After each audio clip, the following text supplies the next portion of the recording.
Cumprimento a todos os meus irmãos com a paz de Jesus. Seja bem-vindo ao estudo da lição da Escola Sabatina número 13. É a última lição deste trimestre. Permaneça o amor fraternal. Antes de começar, vamos orar. Pai querido que estás nos céus, na tua presença estamos aqui agradecidos pelas mensagens maravilhosas que o Senhor nos enviou neste trimestre através do livro de Hebreus. Bendito seja o Senhor Deus. Abre a nossa mente neste momento para estudarmos esta última lição do trimestre. Permaneça o amor fraternal. Que o Senhor derrame o Espírito Santo sobre mim e os meus irmãos. Em nome de Jesus. Amém. Permaneça o amor fraternal. Que conselho maravilhoso, direto ao ponto, que Paulo, usado pelo Espírito Santo, nos deu aqui no capítulo 13, verso 1, aqui de Hebreus. Este é o verso áureo. Seja constante o amor fraternal. A minha versão diz assim: permaneça o amor fraternal. Queridos, Hebreus capítulo 13 traz o último conselho do apóstolo Paulo. Permaneça o amor fraternal. Ele afirmou em toda a epístola que somos parte da família do rei e sumo sacerdote Jesus, e como seus irmãos e irmãs, nós deveremos amar como Jesus amou. Paulo não considerava os leitores apenas como um grupo de indivíduos que trabalhavam pela própria salvação com base em um relacionamento individual com Jesus, mas como uma família, como um lar, sendo salvos na família da fé. Paulo caracterizou a obra de Jesus por nós como amor fraternal, pois ele não se envergonha de nos chamar de irmãos. Hebreus capítulo 2, verso 11. Os crentes devem fazer uns pelos outros o que Jesus fez por eles. Ao longo da carta de Hebreus, vemos que o amor fraternal envolvia animar uns aos outros para que ninguém ficasse afastado da graça de Deus, conforme está em Hebreus 3:13. No capítulo 13 de Hebreus, o amor fraternal engloba vários elementos. Ser hospitaleiro, como diz aqui no capítulo 13, verso 2, visitar e apoiar os encarcerados e aqueles que foram maltratados, conforme está em Hebreus 13 e o verso 3, honrar o casamento, como diz o verso 4, e evitar a cobiça. Queridos, obedecer os líderes da congregação e orar pelo próprio autor da epístola. Paulo pede oração por si mesmo. Eu preciso de oração. Eu agradeço as orações dos irmãos por mim, pela minha família, pelo nosso ministério. Queridos, todos nós somos carentes da bênção, da graça do nosso Senhor Jesus Cristo. Em Cristo somos fortes. Em Jesus Cristo somos vencedores. Em Cristo Jesus podemos todas as coisas. Mas o princípio do amor, o amor de Deus derramado no nosso coração, é o mais importante. Que nos amemos uns aos outros, como Cristo nos amou. Ele é o nosso exemplo. Por isso Paulo diz: permaneça entre vocês o amor fraternal. Aleluia. Na parte de domingo, cuidando do povo de Deus. Abra sua Bíblia em Hebreus capítulo 13, verso 1 e verso 2. Aqui nós lemos: permaneça o amor fraternal. É o amor que nos une uns aos outros. Quem ama a Jesus, ama também ao seu irmão. Você não precisa se amar para poder amar o seu próximo. Você tem que amar a Jesus para poder amar o próximo. O princípio, a fonte do amor é Jesus Cristo. Quem ama a Deus sobre todas as coisas, amará também o próximo. Permaneça o amor fraternal. Não vos esqueçais da hospitalidade, porque por ela alguns, não o sabendo, hospedaram anjos. Na sociedade corrida que nós vivemos hoje, com tantos hotéis e pensões, as pessoas muitas vezes preferem ficar em hotéis. Mas, queridos, a hospitalidade, receber alguém na sua casa, tratar bem esta pessoa, deixar que ela durma na sua casa, se alimente com a sua família. Isto se chama hospitalidade. No passado, os servos de Deus receberam até mesmo anjos em suas casas, sem o saberem. Por isso diz aqui o verso 2, não vos esqueçais da hospitalidade, porque por ela alguns, não o sabendo, hospedaram anjos.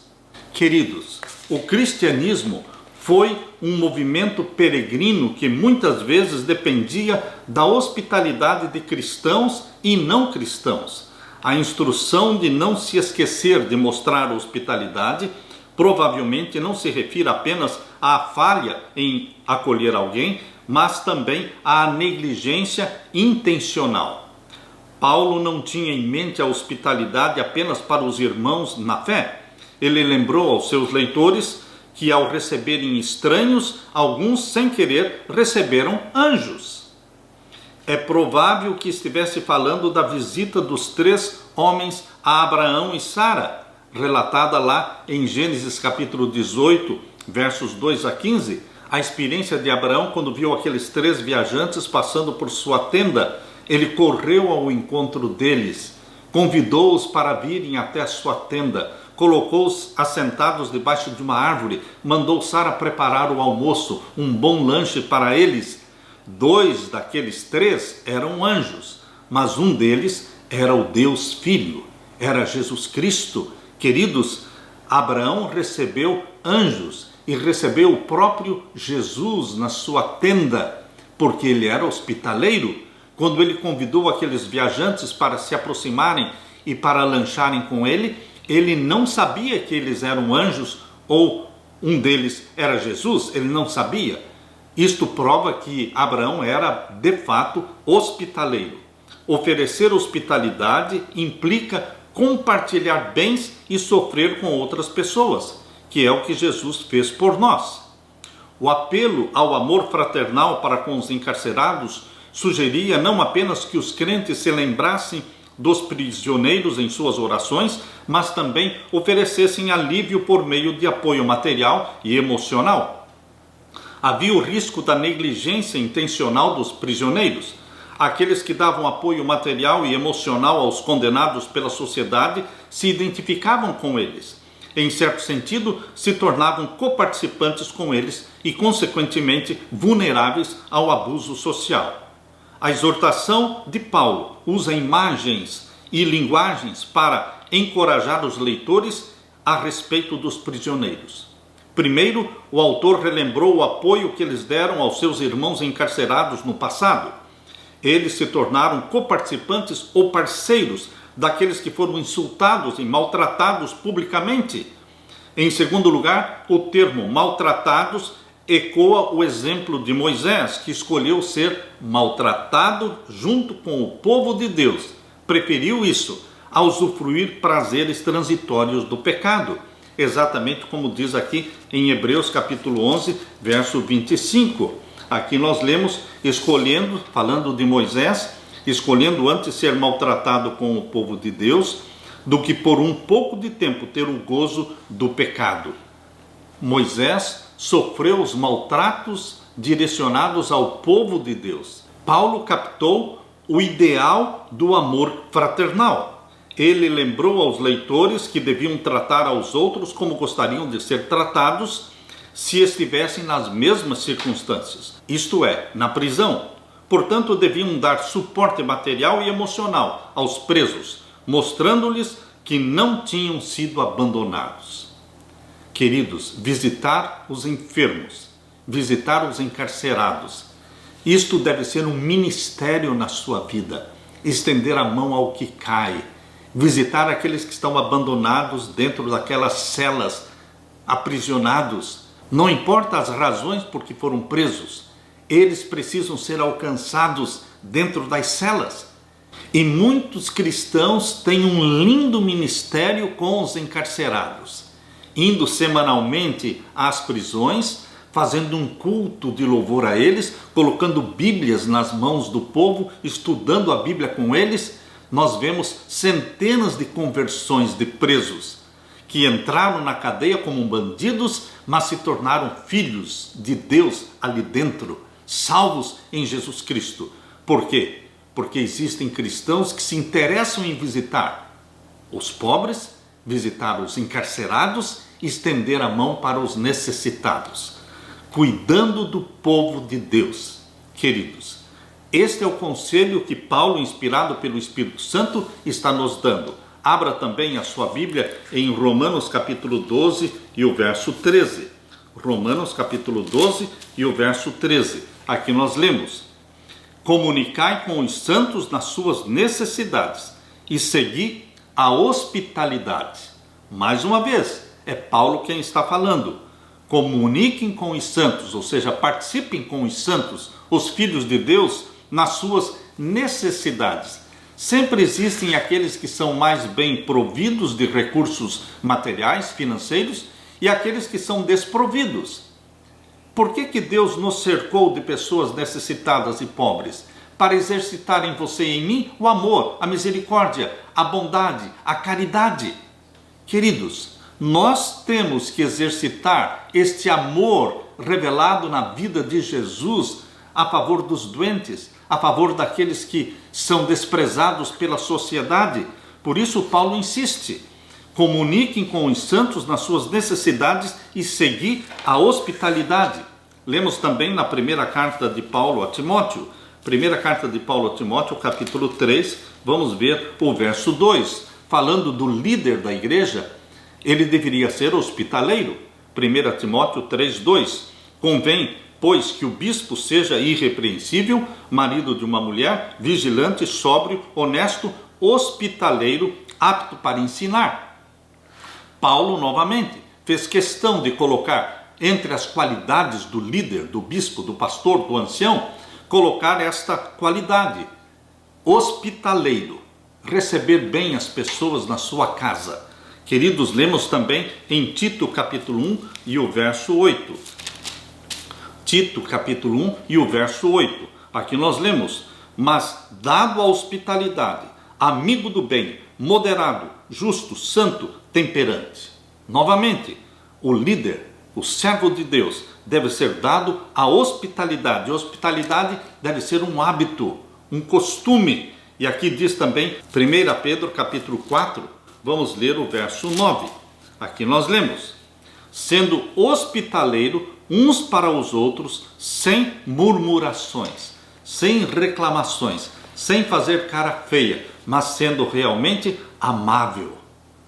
O que o cristianismo mais precisa é de cristãos amáveis, que saibam amar, que saibam ser hospitaleiros, saibam ser caridosos. Que você e eu saibamos cuidar do povo de Deus.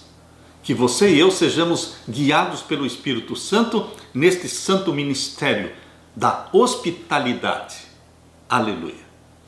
Na parte de segunda-feira, avareza e imoralidade sexual.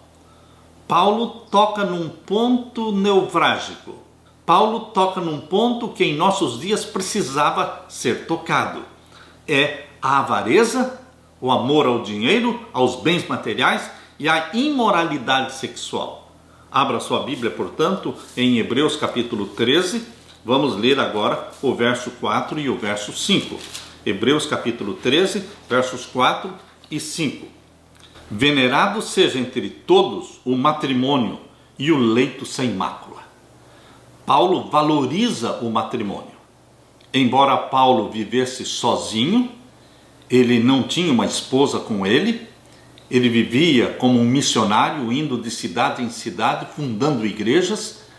Provavelmente Paulo tenha perdido a sua família quando se converteu a Jesus Cristo, mas Paulo estimula os cristãos a exaltarem o matrimônio como uma instituição de Deus.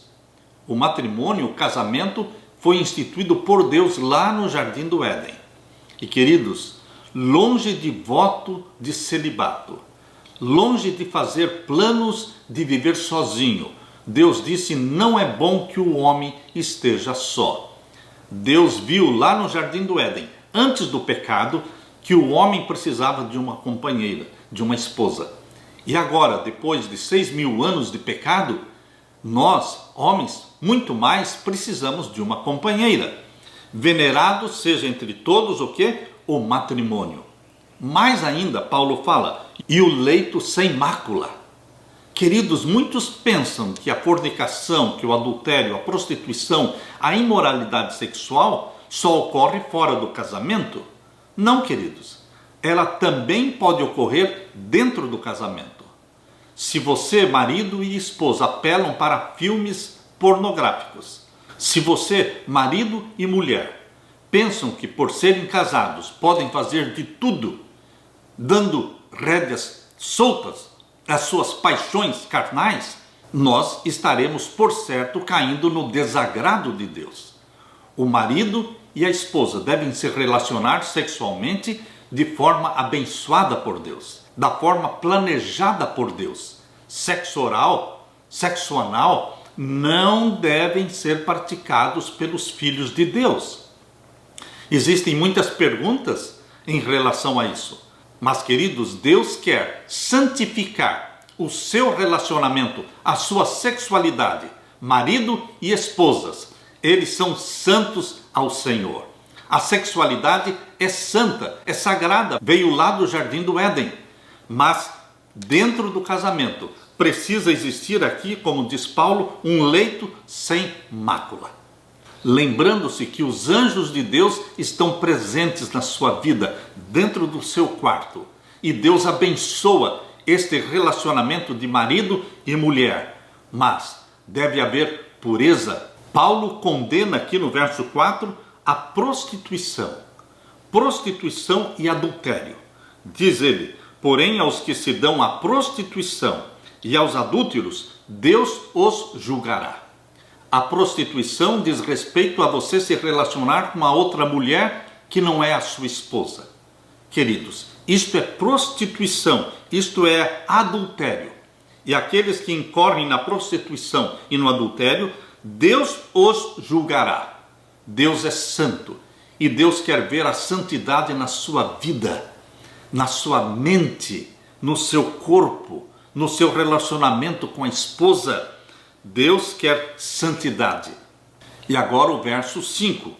Sejam vossos costumes sem avareza, sem mesquinhez, contentando-vos com o que tendes, porque ele disse, não te deixarei, nem te desampararei. Queridos, o dinheiro não é tudo. Nós deveríamos fazer uso do dinheiro para suprir as necessidades da nossa família e para atender as necessidades daqueles que Deus colocou à nossa volta. Deus nos cerca com pessoas necessitadas e Deus quer desenvolver em você o amor, a caridade, a benevolência. Abra sua Bíblia também na primeira carta de Paulo aos Tessalonicenses, capítulo 4. Aqui na primeira carta de Paulo aos Tessalonicenses, capítulo 4. O mesmo autor de Hebreus, Paulo, está falando aqui aos Tessalonicenses uma mensagem que também diz respeito à santidade na vida sexual. Abra sua Bíblia e vamos ler 1 Tessalonicenses 4, versos 3 até 5. Porque esta é a vontade de Deus, a vossa santificação. Santificação envolve a sua vida sexual. Santificação diz respeito também e principalmente na forma em que você, marido e esposa, se relacionam. A sua vida íntima. Por isso que Paulo diz aqui, porque esta é a vontade de Deus, a vossa santificação. E ele completa dizendo que vos abstenhais da prostituição. A palavra grega aqui para prostituição é porneia, de onde vem a nossa palavra pornografia. Queridos, dentro do casamento, nós, maridos e esposas cristãos, deveremos buscar o quê? A santificação. Que a tua mulher veja em você, marido, um homem santo de Deus. Que você, mulher, o teu marido possa ver em você uma santa mulher de Deus. E o verso 4, que cada um de vós saiba possuir o seu vaso em santificação e honra. O que Paulo está dizendo aqui no verso 4? 1 Tessalonicenses 4:4. Cada um de vós saiba possuir o seu vaso. Está falando que o marido deve aprender a possuir a esposa. Possuir a esposa de forma santificada, com santificação e honra, de maneira que Deus possa abençoar este casamento, de maneira que Deus possa abençoar os filhos, abençoar o lar. Não na paixão, diz o verso 5, não na paixão da concupiscência.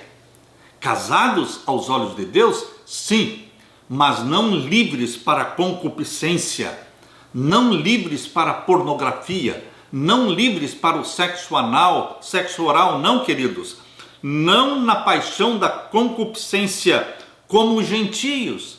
Os gentios não têm um padrão de pureza, de santidade, mas nós cristãos temos este padrão de pureza física, mental e de santidade.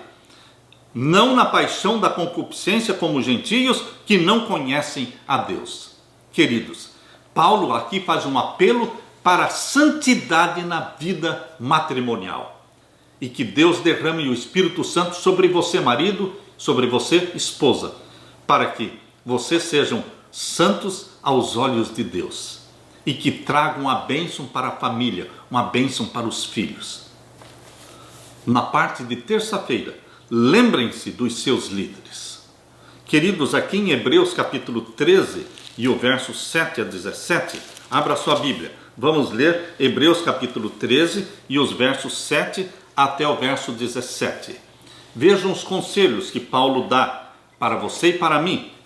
Aqui diz: lembrai-vos dos vossos pastores, que vos falaram a palavra de Deus, a fé dos quais imitai, atentando para a sua maneira de viver. Lembrem-se dos pastores que passaram pela vida de vocês. Lembrem-se dos pastores que visitaram suas casas, seus lares.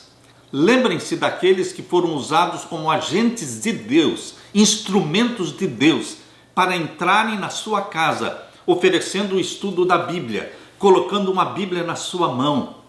Eu me lembro com prazer quando nos reuníamos ao redor de uma mesa, entrávamos num lar, colocando Bíblia na mão do pai, da mãe, dos filhos, e ao redor de uma mesa estudávamos a Bíblia, conduzindo a família aos pés de Jesus Cristo, fazendo toda a série do estudo bíblico com eles e aí preparando-os para o batismo.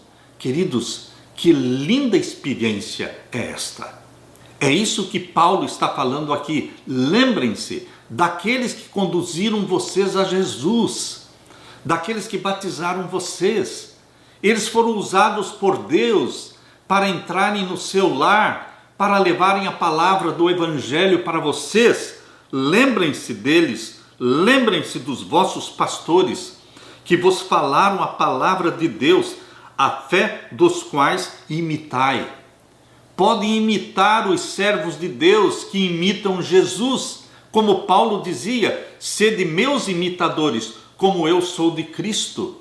A fé dos quais imitais, atentando para a sua maneira de viver. Os líderes, os pastores, aqueles agentes de Deus, eles precisam ser um exemplo para o rebanho, um exemplo de pessoas reavivadas, um exemplo de pessoas que praticam os princípios da reforma da saúde, para que os membros possam imitar a vida, o estilo de vida desses pastores, destes líderes. Você, pastor, cuide com aquilo que você come e bebe. Você é exemplo para o rebanho. Abrace o reavivamento, mas abrace também a reforma da saúde. Não dê um exemplo errado, de forma que conduza homens e mulheres, os membros da sua igreja, para um estilo de vida intemperante. Se você desprezar a reforma da saúde, você também influenciará centenas de outros membros da igreja para que também desprezem a reforma da saúde. Você é o exemplo do rebanho, meu querido irmão, meu querido colega de ministério, você pastor. Por isso diz aqui Paulo, a fé dos quais imitai. As pessoas nos imitam, porque nós somos os agentes de Deus na vida deles, atentando para a sua maneira de viver. E agora diz o verso 8, Jesus Cristo é o mesmo ontem, hoje e eternamente. Jesus não muda. Jesus é o padrão para que você imite. Jesus é o padrão para que você assimile, para que você reproduza na sua vida o estilo de vida de Jesus, cheio de amor, de pureza. Jesus é o mesmo, ontem, hoje e eternamente. E agora vamos ler o verso 17. Obedecei aos vossos pastores. Obediência aos pastores, no assim diz o Senhor. Você não vai se submeter e obedecer o pastor se ele é um apostatado, se ele não está no assim diz o Senhor. Mas aqui Paulo está falando dos líderes ungidos pelo Espírito Santo, que são instrumentos de Deus na salvação das almas. Obedeçam aos vossos pastores e sujeitai-vos a eles, porque velam por vossas almas. Líderes, pastores que oram pelo seu rebanho, jejuam pelo seu rebanho, tem uma lista de nomes pelos quais intercede diante de Deus. Por isso diz aqui, porque velam por vossas almas, como aqueles que hão de dar conta delas. Deus vai pedir contas ao pastor das almas, das ovelhas que Deus colocou ao seu cuidado. Por isso aqui diz, para que o façam com alegria. O santo ministério pastoral pode ser exercido e deve ser exercido com alegria. Por isso, queridos, Paulo diz aqui, para que o façam com alegria e não gemendo. Quando os pastores são injuriados, quando os pastores são caluniados, quando os pastores não são valorizados, eles vão fazer o trabalho de Deus, vão cumprir com o ministério, mas aí se torna algo pesado, vão fazer gemendo, porque isso não vos seria útil. Queridos, não é bom ter um pastor estressado, angustiado. Isso não é benéfico para a igreja. Por isso, orem pelos seus pastores, intercedam pelos seus pastores, valorizem este ministério pastoral. E como o próprio apóstolo Paulo diz aqui no verso 18, orai por nós. Paulo está pedindo oração. Eu, como pastor, estou pedindo oração. Os pastores precisam da oração dos seus membros, das suas ovelhas. Orem por nós, para que pastores e ovelhas, juntos, todos somos rebanho de Jesus Cristo. Todos nós somos submissos ao grande pastor das ovelhas, Jesus Cristo, que é o meu pastor e é o seu pastor também. Aleluia. Na parte de quarta-feira, cuidado com as doutrinas diferentes e estranhas. O estudo de hoje está especificamente centralizado no capítulo 13, verso 9. Abra a sua Bíblia e vamos ler Hebreus capítulo 13 e o verso 9. Não vos deixeis levar em redor por doutrinas várias e estranhas. São tantas doutrinas errôneas, são tantas doutrinas estranhas, espalhadas dentro do povo de Deus. Satanás tem seus instrumentos dentro da igreja para desviar a mente das pessoas da verdade. E queridos, Paulo está dizendo aqui, não se deixe levar em redor por doutrinas várias e estranhas, porque bom é que o coração se fortifique com a graça divina, e não com manjares que de nada aproveitaram aos que a eles se entregaram. Paulo está se referindo ao comer das doutrinas erradas, das heresias. Isto não lhe será proveitoso. Será que este conselho do apóstolo Paulo, dado lá no primeiro século, ele se aplica aos nossos dias? Será que hoje, em nossos dias, nós temos doutrinas estranhas? Queridos, na década de 1910, quando a serva de Deus Ellen White ainda vivia, ela escreveu advertindo o povo de Deus de uma apostasia, uma crise no meio do povo de Deus, que ela chamou de apostasia alfa.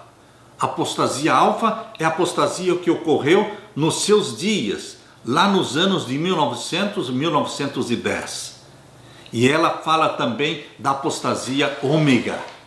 Queridos, assim como Satanás tentou destruir a igreja de Deus, Lá no início da década de 1900, Satanás ele tentou destruir a igreja. Ele usou John Harvey Kellogg, um médico influente, inteligente, talentoso, mas que se deixou dominar pelo espírito do orgulho, e ele se tornou um instrumento de Satanás para desviar centenas de pessoas dos caminhos de Deus. Nessa apostasia alfa que aconteceu nos dias de John Harvey Kellogg, nós podemos identificar o método que Satanás usou naquele tempo para produzir esta apostasia alfa. Ele usou de engano. Uma das principais características da apostasia alfa foi o embuste, o engano. Algumas vezes foram contadas mentiras abertas. Algumas vezes foi dada apenas parte da verdade. Satanás mistura a verdade com o erro. Foi isso que ele fez através de John Harvey Kellogg, que produziu o seu livro O Templo Vivo e colocou ali naquele livro os conceitos do panteísmo. Queridos, panteísmo, ou seja, tudo é Deus, Deus é tudo, a árvore é Deus, a porta é Deus. Enfim, queridos, o conceito do panteísmo é este, que Deus está na grama, Deus está na árvore, Deus está em tudo. Não, queridos, Deus não é tudo e tudo não é Deus. Nós não cremos no panteísmo, mas esta foi a heresia infiltrada por Satanás através do mais influente médico adventista John Harvey Kellogg, lá no início dos anos 1900.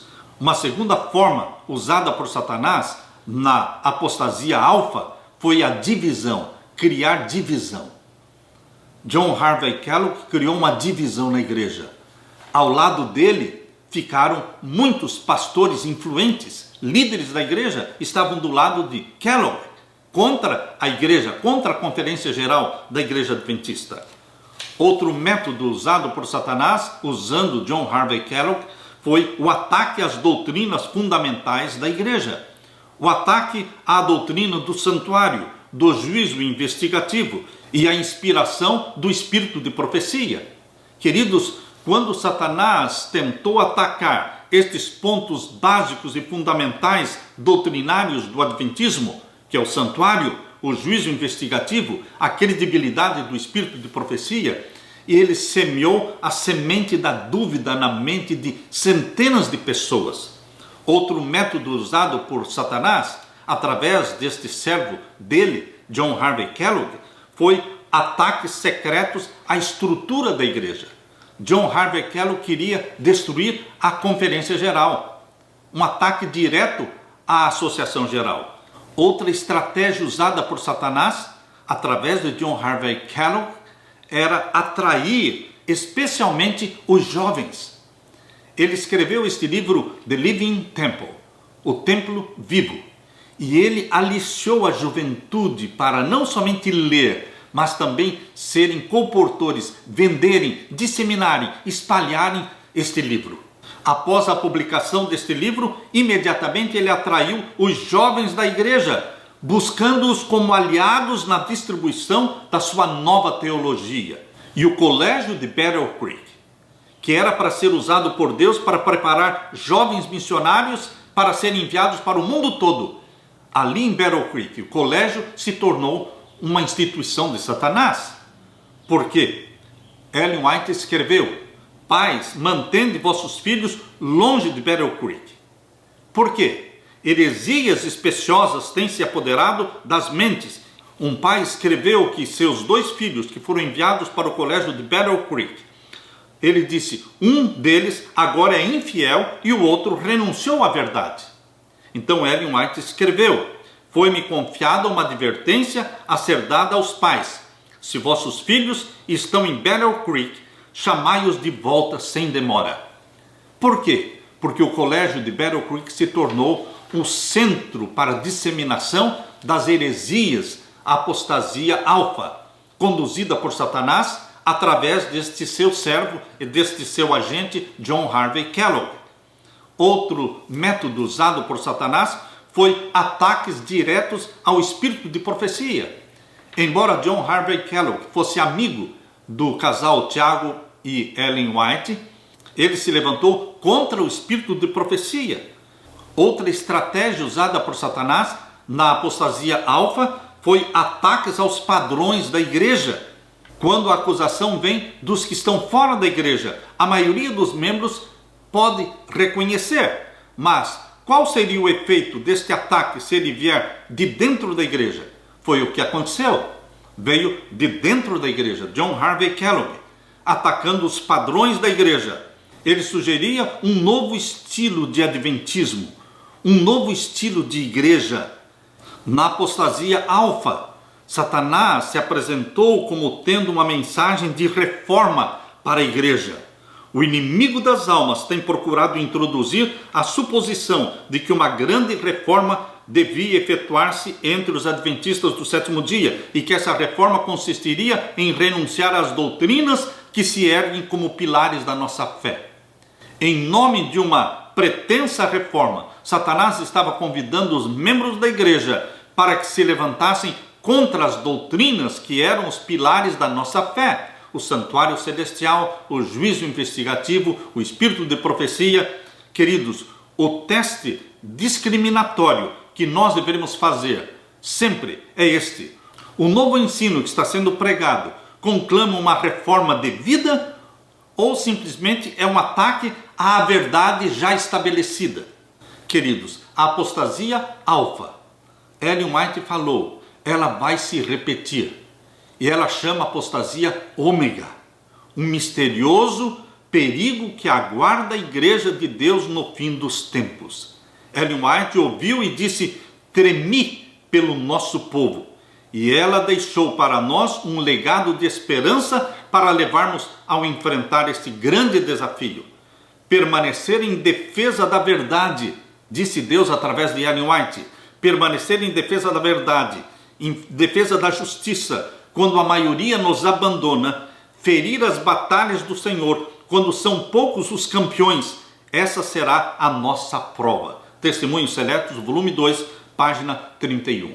Queridos, assim como houve no tempo de Paulo, no primeiro século, a propagação de doutrinas falsas, como diz aqui em Hebreus 13, verso 9, não vos deixeis levar em redor de doutrinas falsas, várias e estranhas, assim também existe hoje. A apostasia ômega está ocorrendo em nossos dias, na área da música, música que não é sagrada, música que não louva o Senhor, mas claramente se percebe um novo estilo musical que está misturando o profano com o sagrado, estilo mundano com letra religiosa. Queridos, isto faz parte da apostasia ômega. Também o Espírito Santo está sendo atacado. A estratégia de Satanás, exatamente agora no tempo do fim, quando nós precisamos do batismo do Espírito Santo, a estratégia de Satanás é atacar a divindade do Espírito Santo. Queridos, o Espírito Santo é divino. O Espírito Santo é o representante de Jesus Cristo na terra. O Espírito Santo exalta Jesus Cristo na sua vida. Assim como Jesus exaltava o Pai, o Espírito Santo exalta Jesus Cristo e comunica a mente de Jesus para você. A divindade de Jesus também está sendo atacada agora na apostasia ômega, porque muitos, milhares dentro do povo de Deus estão rejeitando a divindade de Jesus Cristo quando negam ser Ele eterno, quando negam ser Ele Deus Todo-Poderoso. Queridos, Jesus Cristo é Deus Todo-Poderoso. Jesus Cristo é YHWH. Jesus Cristo é o grande eu sou, que conversou com Moisés no Monte Sinai, que escreveu os 10 mandamentos. Jesus Cristo é realmente o Deus que se encarnou e viveu entre nós. Não perdeu a sua divindade e nunca mais vai abandonar a humanidade. Ele será eternamente Deus homem. Mas, queridos, na apostasia ômega existe um ataque direto ao Espírito Santo, um ataque direto a Jesus Cristo. Outra estratégia satânica nesta apostasia ômega é criar igrejas que não pareçam igrejas. Igrejas que se parecem mais com um bar. igrejas que se parecem mais com qualquer centro de recreação, com mesinhas, tomando café, igrejas que não têm mais bancos, que não têm mais púlpito, igrejas que não se parecem igrejas, pastores que não se parecem mais pastores. Existe também, na apostasia ômega, um ataque direto ao espírito de profecia. Atualmente, nós vemos em faculdades, universidades, um desprezo aos escritos de Ellen White. Não a reconhecem mais como inspirada. Queridos, ela foi usada por Deus. Deus tem uma mensagem direta ao seu povo nesta última geração através da sua serva, Ellen White, através dos seus mais de 50 livros. Queridos, Deus quer um reavivamento verdadeiro, mas um reavivamento verdadeiro vem acompanhado da reforma. E a reforma significa abraçar a reforma da saúde. O abraçar a reforma da saúde produz reavivamento. O verdadeiro reavivamento conduz as pessoas para a verdadeira reforma da saúde. Estas duas coisas devem vir sempre juntas. Mas na apostasia ômega existe uma ênfase ao reavivamento e um desprezo à reforma da saúde. Por isso, queridos, é importante esse texto de Paulo aqui em Hebreus capítulo 13, verso 9. Não vos deixeis levar em redor por doutrinas várias e estranhas. Você e eu deveremos buscar a direção do Espírito Santo, fugir da apostasia ômega e buscar em Jesus Cristo um verdadeiro batismo do Espírito Santo, um reavivamento que nos conduz à santificação, abraçando os princípios da reforma da saúde, fazendo do nosso corpo templo do Espírito Santo, porque o Espírito Santo habita em você. Deus tem uma mensagem direta para você, meu querido irmão, minha querida irmã. Esta mensagem de Hebreus capítulo 13, verso 9, é um apelo que Deus está fazendo. Lembre-se, a história se repete. A apostasia alfa, Ellen White disse, ela vai se repetir e chamou-a de apostasia ômega. Mas Deus tem um fiel remanescente, que naquele tempo não se deixou contaminar pela apostasia alfa e hoje não se deixará contaminar pela apostasia ômega, porque eles são reavivados pelo Espírito Santo e eles se tornam reformadores. Eles são o Elias moderno. Que você também seja o Elias moderno. Aleluia. Na parte de quinta-feira, indo a Cristo fora do acampamento. Abra sua Bíblia aqui em Hebreus, capítulo 13, versos 10 até o verso 14. Aqui nós lemos: temos um altar de que não tem direito de comer os que servem ao tabernáculo. Existiam muitos sacrifícios feitos no santuário terrestre. Sacrifícios pelo pecado, sacrifícios de gratidão. Mas, queridos, existia um sacrifício que os sacerdotes não podiam comer da carne. Aqui diz, temos um altar de que não tem direito de comer os que servem ao tabernáculo. Qual era este sacrifício que os sacerdotes não podiam comer da carne? Verso 11, porque os corpos dos animais cujo sangue é pelo pecado, trazido pelo sumo sacerdote para o santuário, são queimados fora do arraial. Os sacrifícios pelo pecado, os sacerdotes não deveriam comer da carne. Aqui diz o verso 12, estes sacrifícios, eles eram trazidos para fora do arraial e queimados fora do arraial. E verso 12 diz, e por isso também Jesus, para santificar o povo pelo seu próprio sangue, padeceu fora da porta. Jesus Cristo foi um sacrifício pelo pecado. Quando Jesus Cristo morreu na cruz como Cordeiro de Deus, ele morreu pelos nossos pecados. Por isso ele morreu fora das portas da cidade de Jerusalém. E aqui diz o verso 13, saiamos pois a ele fora do arraial. Para ir a Jesus Cristo você tem que sair de Jerusalém. Você tem que ir para fora da cidade. Você tem que ir ao Monte do Calvário. Saiamos pois a ele fora do arraial, levando o seu vitupério. Quando você vai a Jesus Cristo ao Monte do Calvário e você o abraça como Salvador, todos os vitupérios e acusações e opressões sofridos por Jesus Cristo, você também vai levar consigo este vitupério. Por isso Paulo está dizendo aqui: saiamos, pois, a ele, para Jesus Cristo, fora do arraial, porque Jesus morreu fora de Jerusalém, levando o seu vitupério. Porque assim como perseguiram a Jesus, vão perseguir também você. O lugar fora do portão era o mais impuro do acampamento. Era ali que os cadáveres dos animais do sacrifício eram queimados, aonde os leprosos eram levados, e onde blasfemadores e outros criminosos eram executados. Esses regulamentos pressupunham que a presença de Deus estava no acampamento.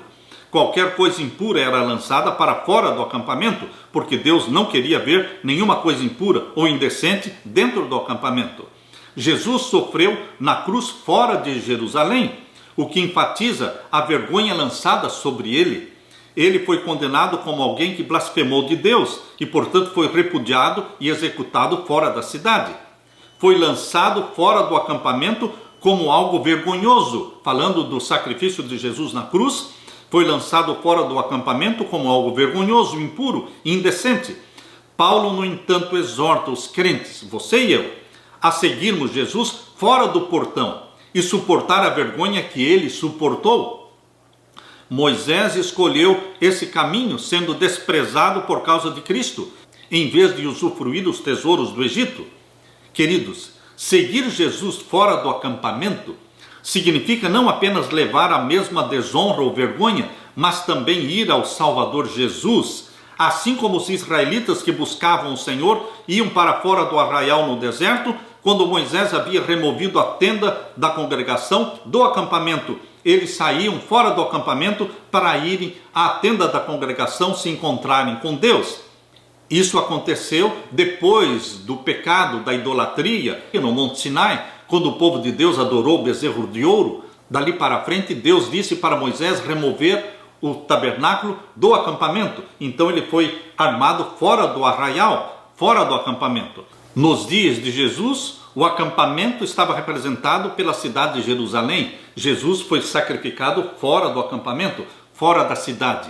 E quem quer a salvação tem que sair para o Monte do Calvário, fora do acampamento, fora da cidade, e correr para o Monte do Calvário e ali abraçar Jesus Cristo como Salvador. Deixa para trás uma cidade ou acampamento corrompido em busca da pátria que há de vir, da pátria superior que vem do céu. Por isso, queridos, na sequência aqui de Hebreus capítulo 13, verso 13, saiamos, pois, a ele fora do arraial, ou seja, corra para o Monte do Calvário, fora da cidade de Jerusalém, abrace Jesus como seu Salvador, aceite levar os vitupérios de Jesus, aceite sofrer e ter as cicatrizes de Jesus na sua vida. E agora o verso 14, porque não temos aqui cidade permanente, mas buscamos a futura. Não queremos a Jerusalém terrestre, nós queremos a Jerusalém celestial. Queridos, aqueles que vão ao Calvário e abraçam Jesus Cristo como Salvador, eles também têm direito à pátria celestial, à Nova Jerusalém, a cidade do Deus vivo, a cidade que Abraão esperava, cujo arquiteto é Deus. Esta é a nossa cidadania, esta é a nossa cidade. É para esta cidade que Paulo está apelando para você se preparar. Leia comigo, Hebreus capítulo 11 e o verso 13. Todos estes morreram na fé, sem terem recebido as promessas, mas vendo-as de longe e crendo-as e abraçando-as, confessaram que eram estrangeiros e peregrinos na terra. Eles no passado reconheceram que eram estrangeiros e peregrinos na terra. Você e eu somos estrangeiros e peregrinos na terra. Estamos aqui de passagem. E quem está de passagem não leva muita coisa. Não leva. Nós estamos aqui de passagem, queridos. Jesus voltará em nossos dias e vai nos arrebatar para o céu. E aqui diz o verso 14. Estou lendo Hebreus 11, 14. Porque os que isto dizem claramente mostram que buscam uma pátria. Eles naquele tempo e você e eu hoje buscamos uma pátria. Não uma pátria aqui na terra, mas uma pátria celestial. E o verso 16: mas agora desejam uma melhor, ou seja, uma pátria melhor, isto é, a celestial, pelo que também Deus se não envergonha deles, de se chamar seu Deus, porque já lhes preparou uma cidade. Deus já nos preparou a Nova Jerusalém, a cidade do Deus vivo, onde está o trono do nosso Pai, onde está Jesus Cristo, nosso Salvador, assentado à direita do Pai.